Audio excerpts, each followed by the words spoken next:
Hello guys, আসসালামু আলাইকুম। সকলে কেমন আছেন? তো ফাইনালি আপনাদের সামনে একটা রেসিপি নিয়ে হাজির হয়ে গেলাম।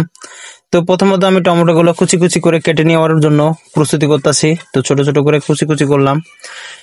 তারপরে আমি রসুন, আদা, পেঁয়াজ এগুলা নিলাম একটা ছাঁচের মধ্যে। এর ভেতরে তেজপাতাটা কুচি করে নিলাম।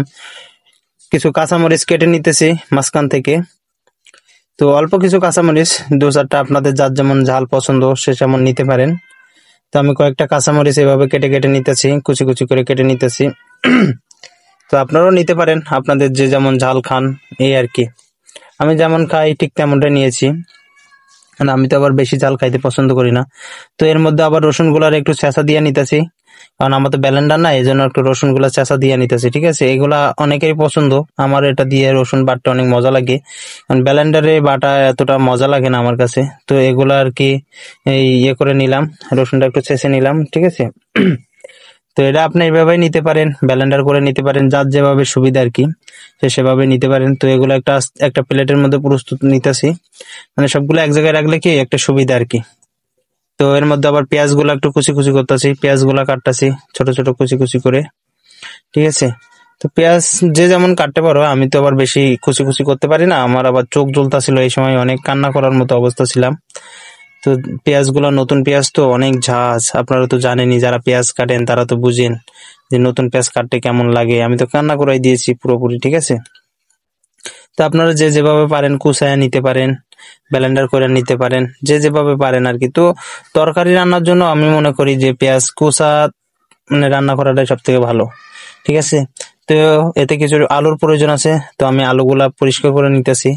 তো আলুগুলা যে বটির কানা দিয়ে আর কি ঘষা ঘষা পরিষ্কার করতেছি, কারণ এগুলা তো নতুন আলু, যার কারণে এগুলা এভাবে পরিষ্কার করতেছি। তো অনেক ভালো লাগতেছিল পরিষ্কার করতে, কারণ নতুন আলু তো মানে তাড়াতাড়ি পরিষ্কার হয়ে যায়। ঠিক আছে, তো আপনারা যে যেভাবে পারেন আর কি। তো আলুগুলো আমি টুকরা টুকরা করে কেটে নিতেছি, তো নিয়ে একটা কড়াইয়ের ভেতরে রাখলাম। তো আপনারাও এভাবে কাটতে পারেন বা চুলায় নিতে পারেন, আপনারা যে যেভাবে পারেন আর কি এভাবে করে নিতে পারেন। তো আমি আমার যতটুকু সুবিধা আমি ঠিক সেভাবেই করে নিলাম। তারপর আলুগুলা টুকরা টুকরা করে কেটে নিলাম। ঠিক আছে, এগুলা কাটলাম সুন্দর মতো ছোট ছোট, মানে মাংসের আলু তো, মানে আপনারা যে যেভাবে করতে পারেন আর কি। তো আমি এভাবেই আর কি এটা কেটে নিলাম আলুগুলা। তো আসলে ভাই আমি তো নতুন ভিডিও করি, তো যারা যারা আমার ভিডিও গুলা দেখবেন লাইক কমেন্ট শেয়ার এবং আমার চ্যানেলটাকে একটু সাবস্ক্রাইব করে দিবেন। ঠিক আছে, আমিও আপনাদের পাশে থাকবো সবসময়, ইনশাল্লাহ আমিও আপনাদেরকে সবসময় সাপোর্ট করব। ঠিক আছে, তো এর মাঝে একটু জিরা নিয়ে নিলাম আমি প্লেটের মধ্যে, জিরা, একটু গরম মশলা আর কি মশলাগুলা নিয়ে নিলাম। তো যেটা বলতেছিলাম, সবাই সবার পাশে না থাকলে কিন্তু কেউ কারো সাপোর্ট পাওয়া সম্ভব না। ঠিক আছে, ছোট হোক বড় হোক সবাই সবার পাশে থাকা প্রয়োজন, অনেক প্রয়োজন। তো তো এর মধ্যে মাংসটাকে ভিজিয়ে রাখছিলাম, তো মাংসটা বাইর করলাম আর কি। তো মাংসটাকে আর কি কাটাকাটি করলাম, ছোট ছোট করলাম করে আলুর সাথে নিয়ে এটাকে পরিষ্কার করার প্রয়োজন। তো এটাকে আমি পরিষ্কার করতে নিয়ে যাব। তো আপনারা ওয়েট করবেন যে পরিষ্কার করে নিয়ে আসছি, যে পরিষ্কার করে নিয়ে আসলাম। তো আনার পরে আবার ছোট ছোট টুকরা টুকরা করে কাটতাছি এগুলা। ঠিক আছে, কারণ মাংস আর এই যে মুরগির আছে, তো এগুলা ছোট ছোট করে কাটাটাই অনেক ভালো হবে। তো এগুলা ছোট ছোট করে কাটতাছি আমি, আপনারা দেখতে থাকেন। আর আপনারা যে যেমনি খান আর কি, আমি যেভাবে খাই আমি ঠিক সেভাবে রান্না করি, আপনারা যেভাবে খান, কারণ অনেকের আমার রান্না পছন্দ হইতে পারে, নাও হইতে পারে, এটা তো ম্যাটার না, ম্যাটার হলো যে যেভাবে পছন্দ করে আর কি। তো আমি অনেক শর্টকাট রান্না করি, যেমন মনে করেন যে মশলা, তারপরে এই যে হাবি জাবি অনেক কম দিয়ে কম ব্যবহার করে রান্না করি আমি। ঠিক আছে, এগুলা অনেকের যে অনেক আইটেম থাকে, আমার এগুলা নাই, আমি শর্টকাট, একবারে শর্টকাট রেসিপি।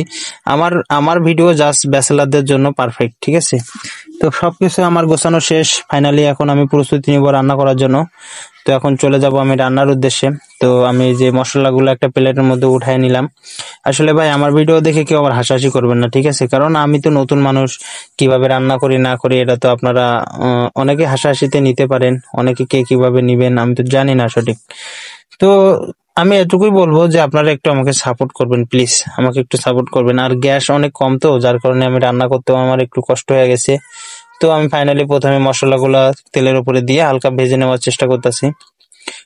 গ্যাস অল্প, যার জন্য আমি আস্তে আস্তে তো দিয়ে দিলাম রসুন বাটাটা, কারণ রসুনটা তো তেলে হইতে একটু সময় লাগে, যার জন্য রসুনটা আগে দিয়ে নিলাম। কারণ পেঁয়াজ যদি আগে দিয়ে পরে রসুন দেওয়া হয় তাহলে রসুনটা আসলে পুইরা লাগে, ঠিক আছে। তো এই জন্য আমি রসুনটা আগে দিয়ে একটু নাড়াচাড়া দিয়ে নিলাম, দিয়ে একটু রসুনটাকে কষিয়ে নিলাম। নেওয়ার পরে আমি আর কি এখানে পেস্টটা দেওয়ার জন্য ইয়ে করব, ঠিক আছে। তো একটু পরে আমি এখানে পেস্টটা দিব, পেস্ট কাঁচামরিচ যেগুলো ছিল আমি সেগুলো এখানে দিয়ে দিলাম, দিয়ে এটাকে নাড়াচাড়া দিতে থাকবো, নাড়াচাড়া দিতে থাকবো। তো এটা নাড়াচাড়া দেওয়ার পরে আসলে গ্যাস কম থাকলে যা হয় আর কি, তো আমি আসলে এটা নাড়াচাড়া দিতেছি, নাড়াচাড়া দিয়ে পেস্টটা যতক্ষণ না বাদামি কালার না আসবে ততক্ষণ আমি এটা নাড়াচাড়া দিতে থাকবো, নাড়াচাড়া দিতে থাকবো। জানি না আপনারা আমার ভিডিওটা কিভাবে নিবেন, কিভাবে করবেন, হাসাহাসি অনেকেই করবেন আমি জানি, কিন্তু ভাই আসলে আমি যেভাবে পারি সেভাবে করছি আর কি, আপনারা জানি না কিভাবে নিবেন। তো একটু হলুদ দিলাম, ঠিক আছে, একটু পরিমাণ মতো হলুদ, আপনারা যেমন রান্না করবেন ওই পরিমাণ মতো হলুদ দিবেন। তারপরে এক এক চামচ এক চামচ জিরা এই মশলা দিলাম, মরিচের মশলা দিলাম, লবণ দিলাম, লবণ যে যেমন পরিমাণ মতো আর কি, যে যেমন আপনারা তো এগুলো বুঝেনি, পরিমাণ মতো টমেটো গুলা দিয়ে দিলাম, দিয়ে এটা জাস্ট কষানো এখন, ঠিক আছে। এটা যতক্ষণ না তেল বাইর হইতেছে এটা কষিয়ে, ততক্ষণ এটা আমাকে কষিয়ে রাখতে হবে, ঠিক আছে। ঢেকে রাখবো বা কষাইতে থাকবো, কষাইতে কষাইতে যতক্ষণ না এটা ইয়ে হবে আর কি, ততক্ষণ এটাকে কষাতে হবে আমাকে। কষিয়ে কষিয়ে যতক্ষণ না এটার উপরে তেল চলে আসবে ততক্ষণ এটা এভাবে রাখতে হবে। তো এটা আমি আমার মতো করতেছি, আমি জানি না আপনাদের কেমন লাগতেছে।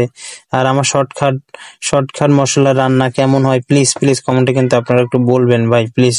কারণ আমার হলো শর্টকাট রান্না, তো শর্টকাট রান্না কে আর কেমন লাগে জানি না, অনেকে হাসাহাসি করবে যেভাবে কেউ রান্না করে নাকি এভাবে রান্নার কোনো রেসিপি হয় নাকি, অনেকেই অনেক কথা বলবে, ঠিক আছে। কিন্তু এইগুলা বিষয় না, বিষয়টা হলো এই যে তেলটা অনেকটা বাইরে হয়ে গেছে, তো আমি এটা আরো আরো একটু কষানোর চেষ্টা করব, যতক্ষণ না এটা ইয়ে হয় আর কি ততক্ষণ আমি কষানোর চেষ্টা করব।